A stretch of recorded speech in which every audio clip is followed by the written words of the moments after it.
Estamos a partir de agora falando diretamente aqui da Transpúblico 2013, aqui no Transamérica em São Paulo, no estande da Marco Polo.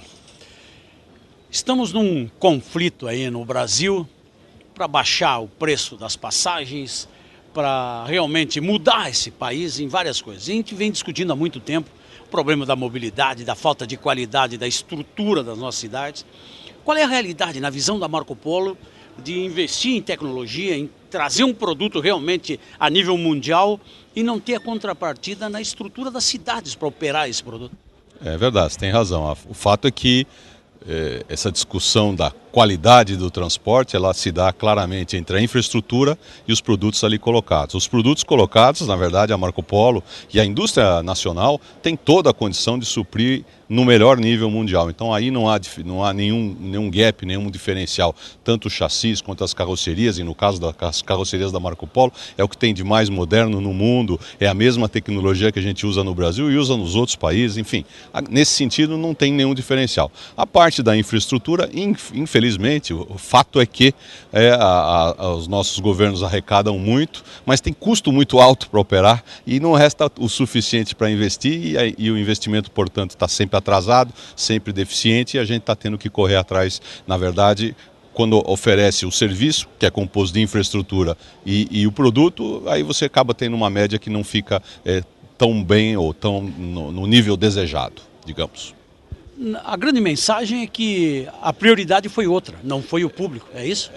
Eu acho que a grande mensagem, é verdade isso para o passado, mas eu acho que vamos olhar para frente, vamos olhar positivo. A grande mensagem é que o governo aparentemente começa, pelo menos a ouvir e quiçá a entender de que o transporte público é a única maneira que nós vamos ter de nos locomover. Inclusive em Caxias, onde a gente não consegue cruzar Sinimbu ali. Quer dizer, a verdade é que essa mentalidade seguramente vai mudar. Um dos quadros mais emblemáticos que apareceu das fotografias das passeatas foi um que dizia assim: país rico é aquele em que o rico está no transporte público, né? E não aquele onde o pobre compra um carro.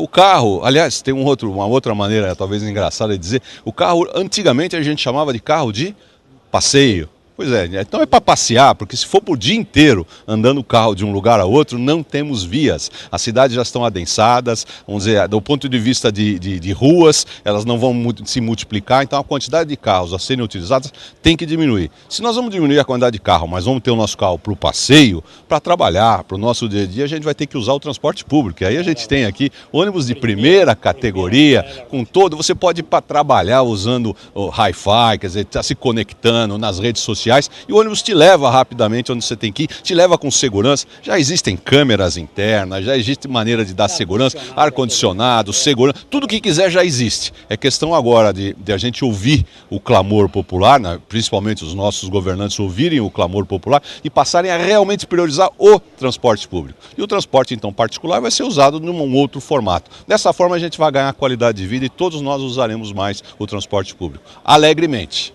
É verdade.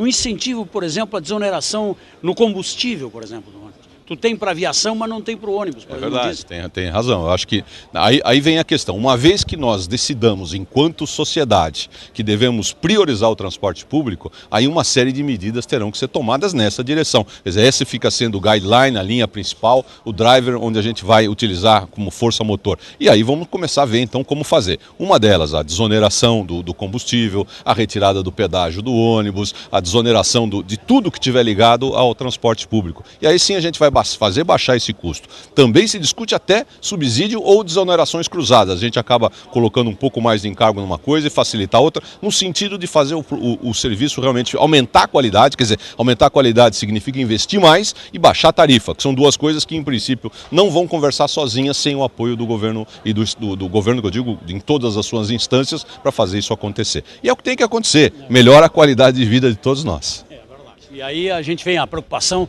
de que as tomadas de decisões sejam mais rápidas, né, tio? Porque a gente está discutindo coisa que há 10, 15, 20 anos não muda, cara. É uma coisa que nem a área tributária, que nem negócio está há 40, 50 anos e parece que o cara tem que penalizar quem está produzindo. É uma coisa meio esquisita, né? O fato é que, de fato, já se comenta. E por que as desonerações começaram pela indústria? Porque o próprio governo reconhece que proporcionalmente ao PIB, é o que mais paga impostos. Então isso não tem dúvida. Então tem que começar por ali. Porque foi o mais fácil de tributar, o mais fácil de fiscalizar, mas o fato é que daqui a pouco a gente fica sem indústria, né? Então a gente precisa equilibrar o custo do Estado em toda a economia do Brasil. Temos produto que dá para colocar em qualquer lugar do planeta e tem que a gente fortalecer isso. Normalmente a gente tem grandes marcas aqui, parcerias, Scania, Volvo, MAN, não sei o quê, mas o ônibus, esse produto que nós temos aqui realmente é para botar em qualquer país do mundo. Não tenha dúvida. A Marco Polo hoje, que decidiu se internacionalizar desde da década de 90, meados da década de 90, hoje a Marco Polo já está posicionada em todas as Américas, inclusive já com um investimento de 20% na canadense New Flyer, e toda a África, com 2 plantas na África, na Ásia, com a nossa posição na Índia, com uma fábrica ainda, vamos dizer, olhando para o Sudeste Asiático a partir da China e uma posição também iniciante na Rússia. Então nós estamos em todos esses ambientes, então a gente conhece, na realidade, o que se oferece em termos de produto mundialmente. E a gente pode assegurar que os produtos que a gente tem rodando aqui ou disponíveis para rodar no Brasil são os de ponta, não ficam a dever nada em nenhum lugar do mundo. No caso de uma Marco Polo, que é um produto artesanal na prática, como é que está a nossa produtividade, a nossa equipe perante o mercado internacional?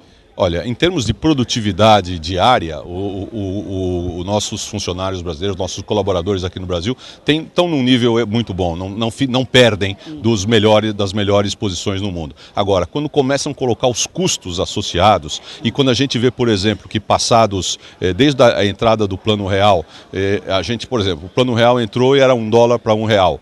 Agora nós estamos com 2,2 reais por dólar. E quanto já teve de inflação nesse momento? Quer dizer, já uma inflação enorme que a gente não conseguia absorver. Nossos custos em dólar subiram muito e aí temos um problema. Mas no trabalho, efetivamente, a gente tem uma boa produtividade, a gente tem gente muito boa, não só em Caxias do Sul, que a gente tem um grosso das nossas fábricas, mas no Rio e nas outras posições que a gente tem. Realmente, por aí a gente não está perdendo. Mas no resto, no custo associado, aí se perde muito, né? O custo do nosso, vamos dizer, dos tributos, o custo da logística, o custo vamos dizer, dos impostos finalmente, que são muito altos e pouco retorno. Não é difícil lembrar que no caso dos encargos sociais, por exemplo, a gente paga INSS, uma série de coisas, e dá previdência privada ainda, a gente tem que dar segurança particular, a gente tem que dar medicina particular, bolsa de estudo, quer dizer, na verdade acaba dando dobrado, por quê? Porque o Estado ficou caro de uma forma ou de outra.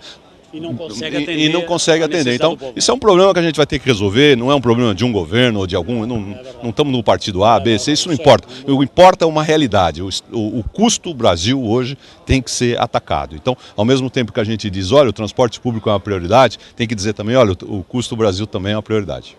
Agora, o design e esses profissionais, vocês estão de parabéns, tem uma equipe de primeiríssima linha. Tem uma equipe de primeiríssima linha, que trabalha, que se esforça. Quer dizer, na realidade, mesmo o design, que o cara diz, não, é um lampejo de inteligência, um lampejo de, sabe, aquela coisa que vem e o cara cria, depois de muito trabalho, depois de muito estudo. Verdade, não é que acontece à toa que ele sente e tem uma luz, não. É muito trabalho, muito esforço. E no fundo é tecnologia da Serra Gaúcha, de Caxias do Sul, para o mundo. Para o mundo. É verdade. E tem que valorizar, é uma das coisas que a gente gosta de fazer. Aqui no Canal 12, lá na Folha, lá na Rádio Caxias, no site cq7.com.br, mostrando gente de qualidade, fazendo um setor empresarial e uma comunidade melhor.